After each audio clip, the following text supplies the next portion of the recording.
Hi guys, welcome and welcome back to the channel. Oh wait, I should be looking in there. I switched my camera, I forgot. Welcome to the long overdue Q&A. Questions you've asked about a few months ago. I don't really have a plan or rehearsed any of the questions, so I'm just gonna go into that community post where I think most of the questions are at and go from the top to the bottom. No discrimination, but if you have asked any inappropriate questions that I do not wish to answer, I most likely will just joke about it. I feel like a lot of times when I say touching things, I truly mean it, but I just don't sound that sincere for some reason. I'm like Mark Zuckerberg, except that maybe he really isn't genuine. And that was a big mistake. And it was my mistake. Starting off the video with an attack. First question comes from Tom Swift, one of my OG and core viewers of the channel. Congratulations, Gia. A nice milestone, no question.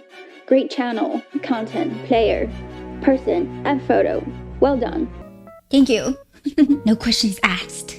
Thank you all the same. Next. Cry Omni Tempest, one of the mods on my Discord server. By the way, if you guys are interested in joining, the invite link is on the homepage. I'm not there all the time. I just hop in and out. But I have been thinking about maybe sometimes it'll be fun for us to host some multiplayer game sessions. Congratulations, Gia. I'm glad to be a part of an amazing and welcoming community. I feel the need to answer all the comments. I really do. I don't know if I am able to keep up with that always, but I'll keep it going for as long as I can. I do plan to read all comments no matter what, even if I don't have enough time to reply or know what to say. I do read them all, at least. Also, usually as I go, I heart all the comments. I feel obligated to like all the comments. If I don't, it'll stand out and that person would just feel like, why is my comment singled out? You know, I hate the feeling of making people feel left out. That's the thing. I probably shouldn't have started this from the very beginning, but now it's too late. I have to keep it going. Feels like a full-time job sometimes. But I do really appreciate all your comments. It's like a big part of the fun for me doing YouTube, and I'm pretty pleasure driven. So we'll keep it going. So he said, here are my 3 questions. Greedy. Have you thought about start twitching? Oh. Have you thought about starting Twitch?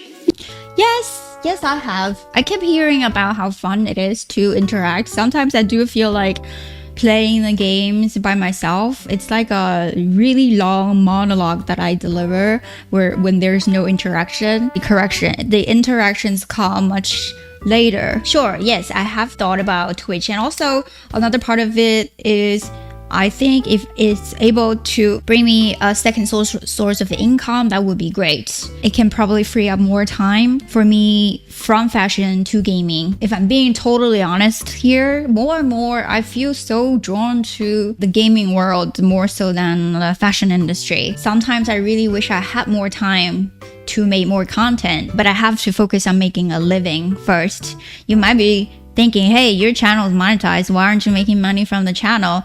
So far, I haven't seen a check yet.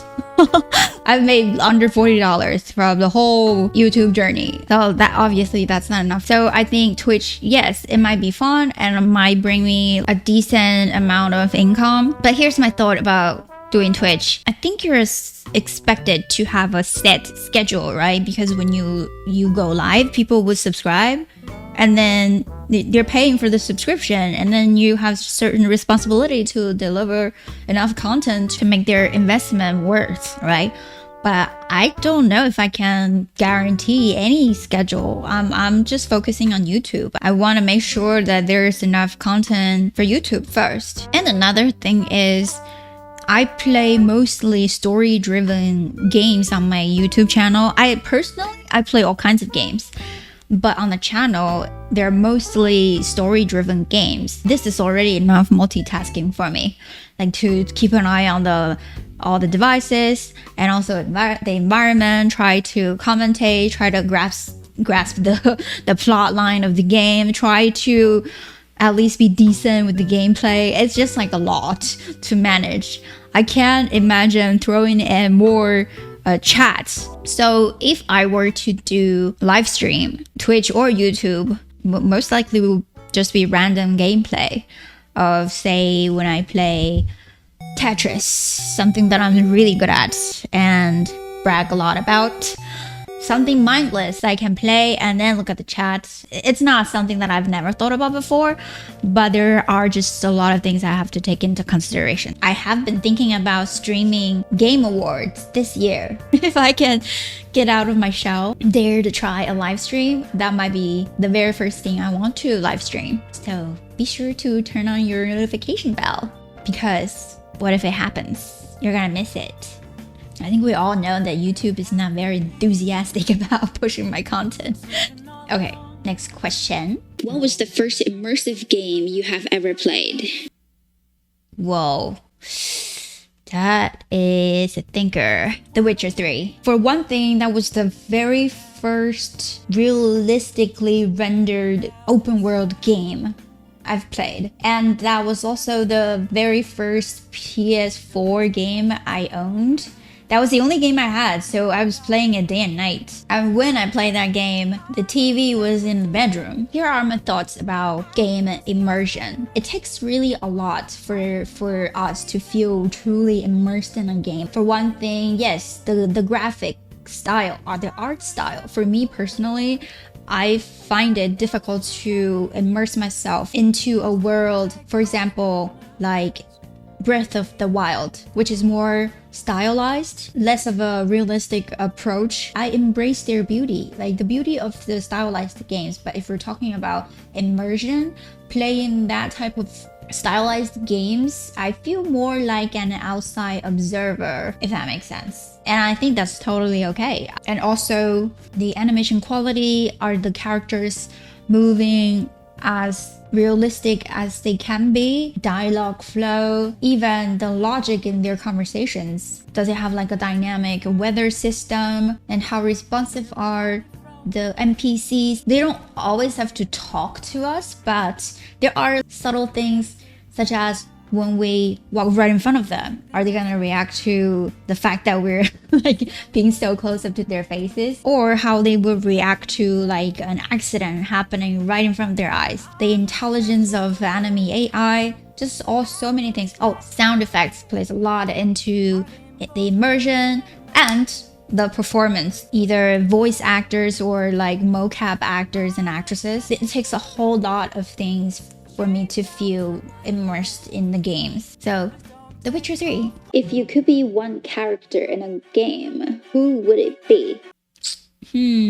So my interpretation of this question is, this is my wish. Now who I think I resemble more. First of all, I want someone who has some crazy power, like Siri. Hey Siri, I'm bored. When life's a bore, don't you snore. I've got rhymes in store. Just ask me to tell you a poem.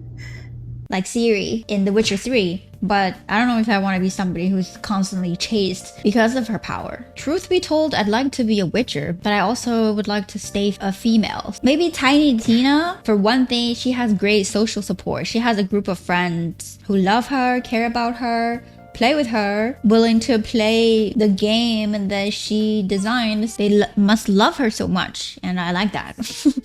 Who doesn't want to be loved, right? She is very creative. Just look at the board game that she designed. It's pretty incredible. And I like her quirky personality, and I like her crazy voice, and the fact that we're both tiny. So, Tiny Tina from the Borderlands spinoff. And she's pretty badass. And she's also hilarious. She has a lot that I look for in a character. Okay, the next one comes from one of my favorite content creator friends, Lauren. Please be sure to check out her channel. Congratulations, you absolute queen. Super proud of you. It's only the start of many more thousands. Thank you. My question is, have you always wanted to go into fashion? How did the dream start? Not really. My very initial dream was to become an interpreter, because language really fascinates me. I think I love all languages pretty equally. I wish I had more time to learn more languages. In fact, if they were ever to successfully invent augmentations of us, much like in Cyberpunk, the first thing I would invest in is the ability to speak different languages. That would be amazing. And when I studied in Shanghai, I picked up some side gigs doing that. It was fun at first, but then I realized, for one thing, it was just so much talking. I remember one time we were at this restaurant, I was translating, and the guests were eating, and I couldn't find time to pick up my chopsticks and eat because I had to constantly translate for them. I left the restaurant hungry that day. I felt like, okay, so it's great that I'm being the bridge of, different cultures. But then I thought, wait a minute. Then I don't ever get to express my own thoughts. And I have a lot of those. I don't think I like this anymore. I want more freedom. That's kind of like the end of that dream. But at least I tried it.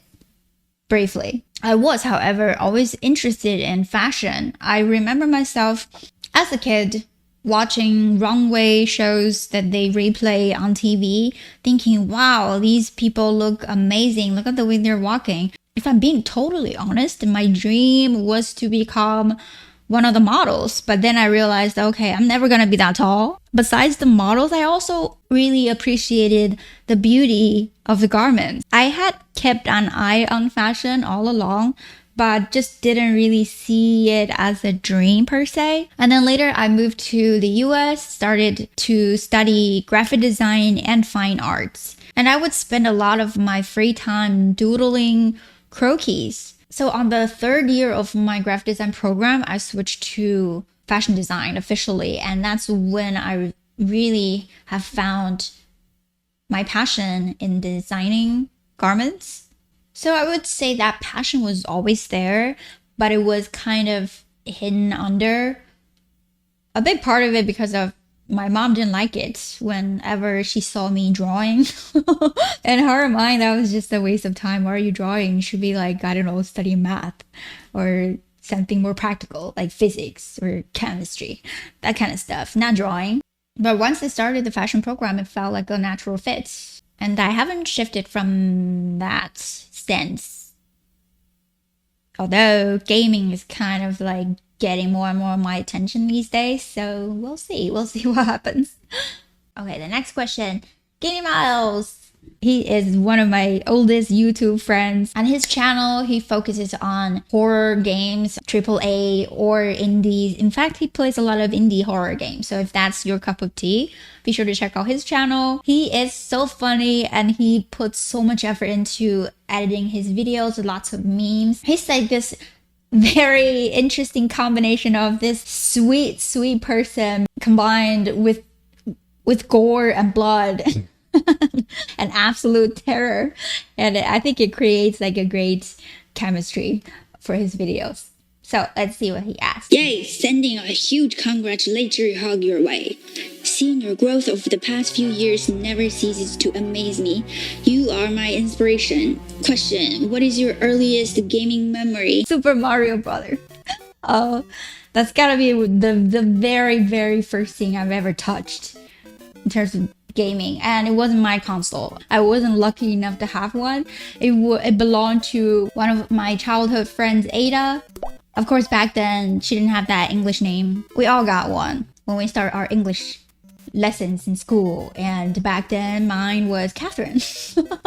And then later I changed it to Victoria, and then I realized why do I need a name that's not my name? And Gia is not that hard to say, so I started telling people that's my name. I don't have an English name. Anyways, back to the topic. She didn't have a whole lot of games, but all the games were so great. It was on Nintendo NES, and she had, I remember, the Super Mario games, a really cool Tetris game that we would spend so much time on. Precisely why today I'm pretty much unbeatable with Tetris, because of the very early muscle memory I've built from playing that specific Tetris game. And you can't play it as a couch co-op. We were just so neck and neck. We would say, hey, let's not eat until one of us beat each other, okay? And then it would go on for hours. One of us had to win. For that one particular viewer who kept asking about my age, I hope that gave you some clue that my very first experience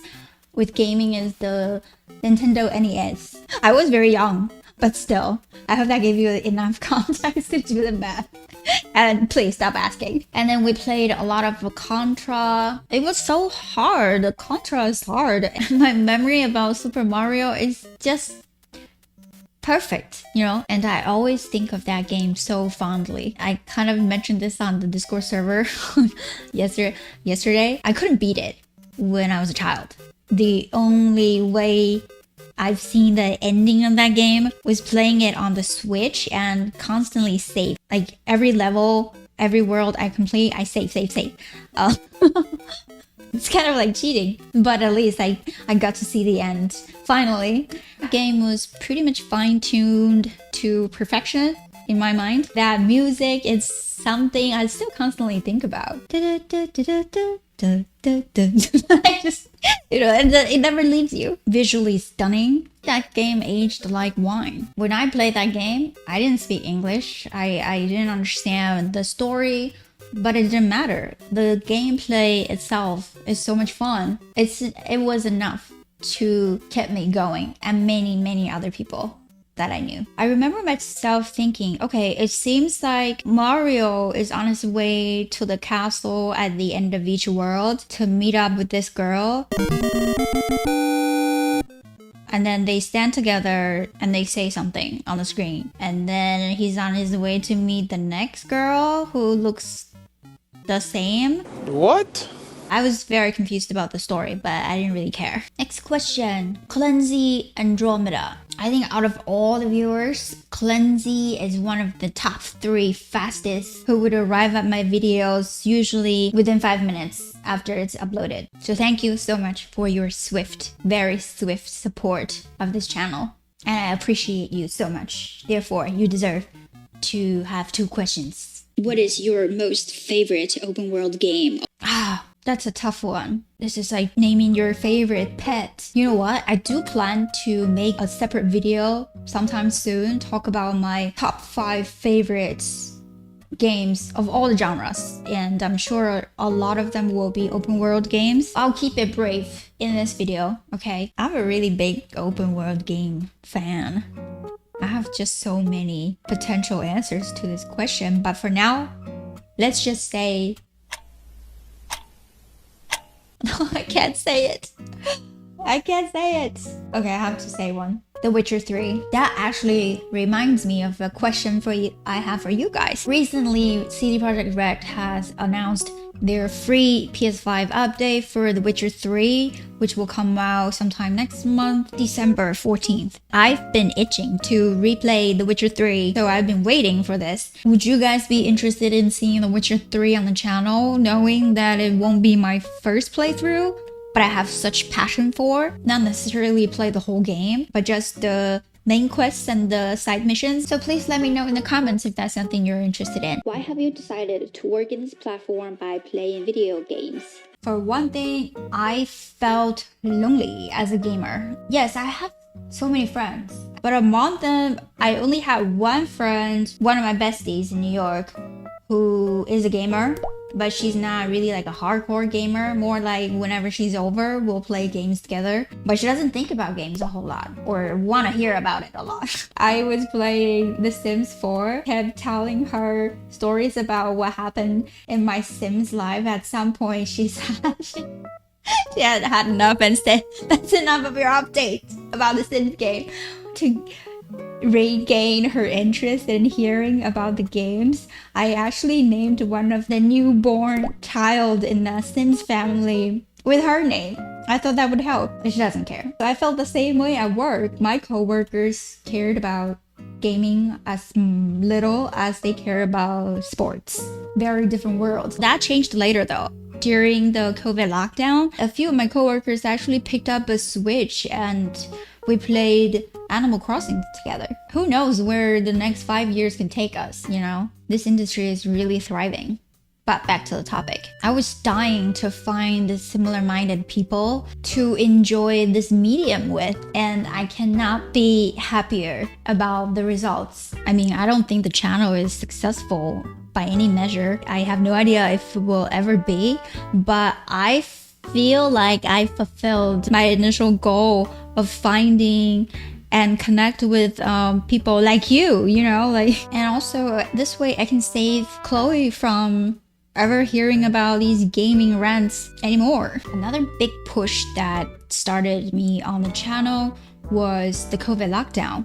I couldn't leave the apartment, spent so much time gaming. And then I started to think, okay, I'm being very self-indulgent like this. Maybe I should make something out of this. I know I'm never gonna be the very informative type of gamer, but people seem to think I'm funny. So maybe I can provide the internet with some sort of entertainment, however I can. I know I don't have that kind of resources to make a huge impact in the world, but at least I hope I can provide some sort of entertainment and warmth and happiness to those of you who watch my videos. If I can make you laugh a few times each video, I consider that a huge success. And the last thing I want to say about this question is there were two very specific games that had finally pushed me into starting on the channel. After I finished Red Dead Redemption 2, I thought a few times about, wow, that was such an incredible journey. I laughed and cried and wish I had shared it somehow, And then during the lockdown, I played the Walking Dead series from Telltale and I cried so much each season. And then I said to myself, this is going to be the last game. I wish I had shared this game with other gamers. The same day I finished that game, I registered this YouTube channel, and that's how it all started. Question from Mr. Cool Attitude. Tell us about your family and if they support your endeavors. Also, what are your future plans to grow the channel more? My parents both live in China, the land where YouTube is not accessible without VPN. They have no idea what YouTube is. They like TikTok though, the Chinese version of TikTok, Douyin. I've never really told my parents about this channel. I think it would be fun next time I go back to China, just to show them some of the videos. They might think it's funny, even though they won't understand what's going on because they don't speak English. It will be fun to show them though. So thank you for reminding me of this. And then there's my sister who knows about this channel. She and her family lived in Taiwan before, so they could watch YouTube easily. But later they moved back to the mainland. My sister has wished the channel a big success. More than anything, she wants me to start a Chinese TikTok account and she wants to be my manager. She thinks I have what it takes to be huge. And then there are my nephew and my niece. My nephew has also his own YouTube channel. He does like some quirky, very creative things. And he had a lot of fun doing that. But then after they moved to China, it just became kind of a hassle to use VPN and continue to do his YouTube channel. So plus he doesn't have time to do that anymore. But in his mind, I am the god because my channel is monetized. No matter how little money the channel is making me, in his mind, that's like a huge deal, So I'm trying to hold on to that kind of like power over my nephew. Sometimes I feel like I'm missing out on their, growing up, being so far apart. Whatever topic that can give me some credit, I try to milk it to the max. My future plans, I don't know, man. It's like really fun to do this, but I really don't have a solid plan to to grow the channel. If I really try to think, I'm thinking maybe make more shorts. The focus of YouTube as a platform, and I think it always helps to follow along the priority of the platform that you're on. So the last few shorts I've posted seem to have pulled in some new traffic. And if you're one of those people who were brought in from the shorts, hi, hello. Do more live streams on YouTube, will that help? I'm often told that I'm not building a community. I don't really know how to. I really suck at growing the channel, guys. I wish I had the skills that some of my content creators friends have in terms of growing their social media platforms, different platforms. I'm struggling to manage this one even. If I really sit down to think and analyze what works for the channel right now, I would say different reaction videos seem to be doing much better than the lengthier videos. Maybe we can start to incorporate more reaction videos. Even the shorter let's try videos seem to do pretty well. And one of you guys have suggested for me to start reacting to TV shows or movies. That's something I think we can try too. And I guess just to be more consistent with social media and also maybe like show more boobs. Just kidding. Next question from Juliet. She is one of my best friends from the YouTube community, and if you're not subscribed to her channel, you are really missing out. I really highly recommend you to check out Juliet's channel if you're looking for some soothing, wholesome let's plays. Her videos are like gaming ASMR, quoting Voyager's Revenge. I always leave her video feeling more relaxed and happier, just uplifted from the inside and out. Let's see what Juju said. My Gigi, I wish you were closer so I could give you a big hug. Here. And we can go to the beach and then out to lunch and then to the zoo to pet the kangaroos and the koalas. That sounds amazing. It's just so therapeutic, like Julia's videos. Questions? If you weren't in the fashion industry, what would you be doing? Gaming. Gaming. You know what I would really love to do is to design costumes for in-game characters. I can probably transition my fashion design skills into that. I've thought about it, obviously. Next question. If you could give advice to someone just starting out on YouTube, what would it be? I would say pick a topic that you feel most passionate about. As much fun as it really is a lot of work and grind. And it is a long game. I'm sure there are people who are successful quickly, but I think most of us have to go through the grind. So if it is a grind, might as well pick something that you're most passionate about. And my next suggestion would be don't worry about equipment.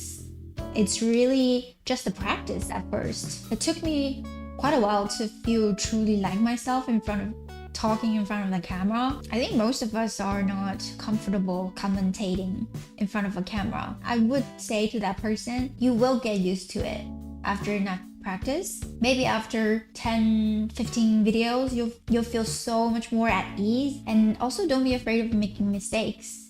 Especially when the channel is new, you're free to explore and do whatever you want, basically.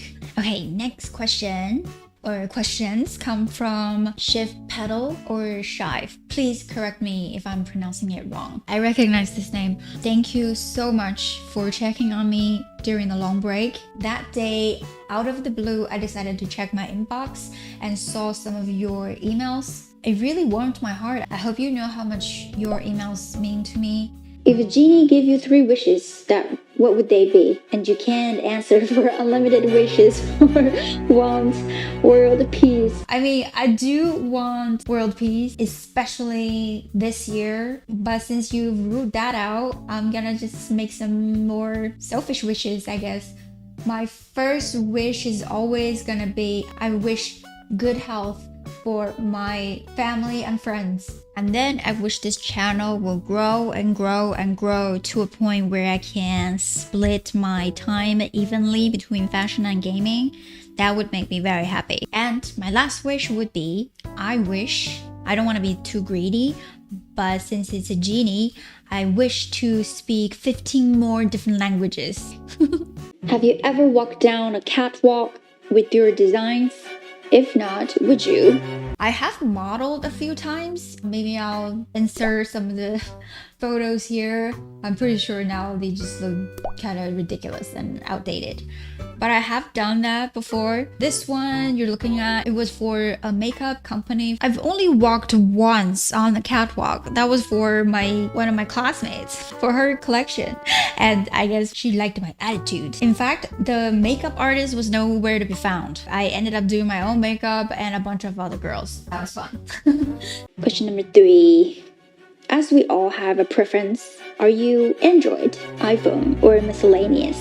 And why did you choose that brand? I have been an iPhone user since iPhone... Which one was that?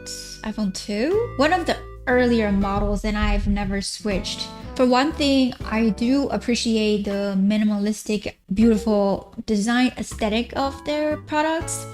And also, I find their system very intuitive to use. And the fact that I haven't experienced any virus attack since I switched to Apple, it's possible that I've just been lucky. And also another big reason that I feel tied up to Apple products is because of the investments that I've already put in. All these devices, and in the past, the apps that I've purchased was a big factor for me to stick with it. But since everybody is switching to subscription, that someday might help to free me up to explore some Android products. Next question from, I'm afraid I don't know how to pronounce your profile name, but I know that's Sean.